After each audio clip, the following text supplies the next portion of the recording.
ರೈತರೇ ನಮಸ್ಕಾರ. ನೀವು ಸ್ವೀಟ್ ಕಾರ್ನ್ ತಳಿಯಿಂದ ಹೆಚ್ಚಿನ ಆದಾಯ ಗಳಿಸಲು ಬಯಸುವಿರಾ? ಹಾಗಾದ್ರೆ ಈ ವಿಡಿಯೋ ನಿಮಗಾಗಿ. ನೀವು ಸ್ವೀಟ್ ಕಾರ್ನ್ ತಳಿಯನ್ನು ಬೆಳೆಸಿ ಹೆಚ್ಚಿನ ಆದಾಯ ಗಳಿಸುತ್ತಿದ್ದರೆ ನಿಮಗಾಗಿ ನಾವು ಬೆಸ್ಟ್ ವೆರೈಟಿ ತಂದಿದ್ದೀವಿ, ಒಂದು ಬೆಸ್ಟ್ ತಳಿ ತಂದಿವಿ. ಅದು ಯಾವ್ದಪ್ಪ ಅಂದ್ರೆ ಆರ್ಡೋರ್ ಸೀಡ್ಸ್ ನ ಮಧು 11. ನಾನು ಇವತ್ತಿರುವುದು ಬೆಳಗಾವಿ ಜಿಲ್ಲೆಯ ಹುಕ್ಕೇರಿ ತಾಲೂಕಿನ ಕಡಟ್ಟಿ ಗ್ರಾಮದಲ್ಲಿ. ಇಲ್ಲಿಯ ರೈತರು ನಮ್ಮ ಆರ್ಡೋರ್ ಸೀಡ್ಸ್ ಕಂಪನಿಯ ಒಂದು ತಳಿಯಾದ ಮಧು 11 ಅನ್ನು ನಾಟಿ ಮಾಡಿದ್ದಾರೆ. ನಿಮಗೆ ದಂಟಿಗೆ ನೋಡಿದಾಗ ಎರಡೆರಡು ನೀವು ಇಲ್ಲಿ ತೆನೆಗಳು ಬಂದಿವೆ. ಈ ತೆನೆಗಳು ನೀವು ನೋಡಬಹುದು. ಈ ತನೆಯನ್ನು ನೀವು ನೋಡಿದಾಗ ಇದರಲ್ಲಿ ಕಾಳು ನೋಡಬಹುದು. ನೀವು ಕಾಳುಗಳು ಕಂಪ್ಲೀಟ್ ಆಗಿ ತುಂಬಿವೆ. ಕೆಳಗಿಂದ ಮೇಗಿನವರೆಗೆ ನೀವು ನೋಡಬಹುದು. ಮೇಗಿಂದ ಕೆಳಗಿನವರೆಗೆ ಕಂಪ್ಲೀಟ್ ಆಗಿ ಒಂದೇ ಸೈಜ್ ಇಂದ ಒಂದೇ ಲೈನ್ ಅಲ್ಲಿ ಇವು ಕಾಳುಗಳು ತುಂಬಿವೆ.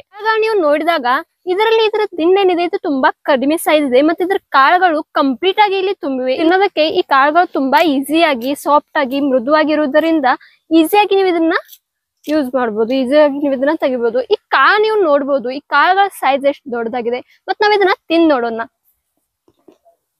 ಇದನ್ನ ತಿಂದ್ ನೋಡಿದಾಗ ತುಂಬಾ ಸ್ವೀಟ್ನೆಸ್ ಇದೆ. ಹಾಗಾಗಿ ಗ್ರಾಹಕರಿಂದ ಇದಕ್ಕೆ ಹೆಚ್ಚಿನ ಬೇಡಿಕೆ ಬರ್ತಾ ಇದೆ. ಈ ತಳಿ ಮಧು 11 ತಳಿ ರೋಗಗಳಿಗೆ ತುಂಬಾ ಸೂಕ್ತವಾದ ತಳಿಯಾಗಿದೆ. ಮತ್ತೆ ಈ ಮಧು 11 ತಳಿ ಮತ್ತೊಂದು ನಿಮಗೆ ವಿಶೇಷತೆ ಹೇಳ್ಬೇಕಂದ್ರೆ ನೀವು ಕೇವಲ 75ರಿಂದ 80 ದಿನಗಳಲ್ಲಿ ಇದರ ಇಳುವರಿ ತೆಗೆದುಕೊಳ್ಬಹುದು. ಈ ರೈತರು ಇದನ್ನ ಅರಿಶಿನ ಬೆಳೆಯಲ್ಲಿ ಈ ಮಧು ಸ್ವೀಟ್ ಕಾರ್ನ್ ನ ಅರಿಶಿನ ಬೆಳೆಯಲ್ಲಿ ಅಂತರ ಬೆಳೆ ಅಂತ ಬೆಳೆಸಿದ್ದಾರೆ. ಅಂತರ ಬೆಳೆ ಅಂತ ಬೆಳೆಸಿದ್ದರು ಅವ್ರಿಗೆ 40ರಿಂದ 50 ಕ್ವಿಂಟಲ್ ಅವ್ರಿಗೆ ಇಳುವರಿ ಬಂದಿದೆ. ರೈತರೇ ಈ ಸ್ವೀಟ್ ಕಾರ್ನ್ ತಳಿಯಿಂದ ನಿಮಗೆ ಮತ್ತೊಂದು ಬೆನಿಫಿಟ್ ಅಂದ್ರೆ ನೀವು ಇದನ್ನ ಸ್ವೀಟ್ ಕಾರ್ನ್ ಜೊತೆಗೆ ಹಾರ್ವೆಸ್ಟಿಂಗ್ ಆದ ನಂತರ ಇದನ್ನ ನೀವು ದನಗಳಿಗೆ ಮೇವು ಅಂತ ಬಳಸಬಹುದು. ಅದಕ್ಕಾಗಿ ರೈತರಿಗೆ ನೀವು ಸ್ವೀಟ್ ಕಾರ್ನ್ ಅನ್ನು ನೀವು ಬೆಳೆಸಲು ಯೋಚಿಸಿದ್ರೆ ಈ ಮಧು 11 ತಳಿನೇ ನಿಮಗೆ ಬೆಸ್ಟ್ ಆಗಿದೆ.